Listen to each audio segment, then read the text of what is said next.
Bonjour, donc je m'appelle Marie-Amélie et j'ai été amputée d'une jambe il y a 13 ans maintenant à la suite d'un accident de scooter, donc amputation tibiale, c'est-à-dire que j'ai gardé mon genou et que je suis donc amputée quelques centimètres sous le genou.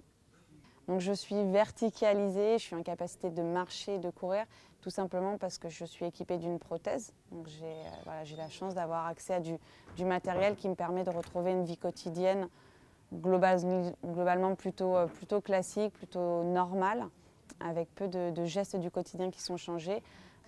Il y a plusieurs troubles qu'on peut retrouver suite à une amputation. La première, c'est déjà une perturbation du schéma moteur, c'est-à-dire qu'on n'a plus le même corps, donc il faut adapter la représentation et l'utilisation de son corps par rapport à ce qu'il est réellement devenu.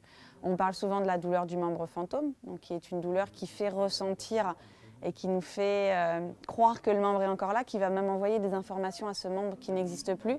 C'est à la fois compliqué pour faire son deuil quand on a cette douleur du membre fantôme parce finalement on continue à imaginer le membre, et c'est aussi une douleur qui est réellement douloureuse, qui va vraiment gêner, qui peut gêner le port de la prothèse. Donc ça, c'est vraiment quelque chose sur lequel il faut travailler. Donc on a la solution médicamenteuse, mais qui est généralement temporaire, et je pense que le meilleur moyen d'arriver en fait à retirer ce trouble, c'est de conscientiser son handicap, c'est de l'accepter, et je pense que là le sport peut avoir une grande part. On a aussi les troubles de l'équilibre qui sont une réalité chez la personne en situation de handicap.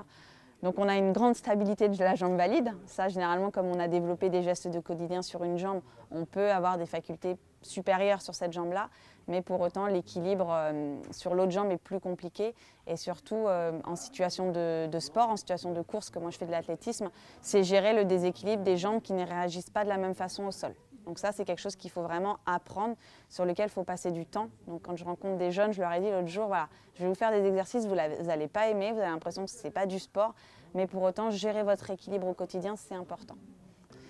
La vigilance particulière sur laquelle j'insisterai dans le cas d'une amputation, c'est de préserver le moignon. Et quelle que soit l'activité que l'on fait, que ce soit de la course, du cyclisme, du triathlon, je pense qu'il est essentiel d'avoir comme curseur d'arrêt de sa pratique la zone de douleur du moignon. C'est-à-dire que dès l'instant qu'on a un échauffement, dès l'instant qu'on a une rougeur qui apparaît, qui n'est pas classique, qui n'est pas normale, il faut arrêter la pratique. Alors oui, pour des jeunes, c'est dur, parce qu'eux, ils ont envie d'aller au bout de l'entraînement, oui, ils ont envie de continuer, mais pour autant, on sait que s'ils vont au bout de cette situation-là, malheureusement, ils vont se créer des micro-lésions, des bleus, des hématomes, voire même des fois des ulcères de peau, qui vont faire que le lendemain, ils ne pourront pas porter la prothèse de ville, et que pendant près d'une semaine, ils ne pourront pas s'entraîner. Donc ça, la précaution maximale sur la gestion de la transpiration et la gestion des rougeurs qui apparaissent sur un moignon.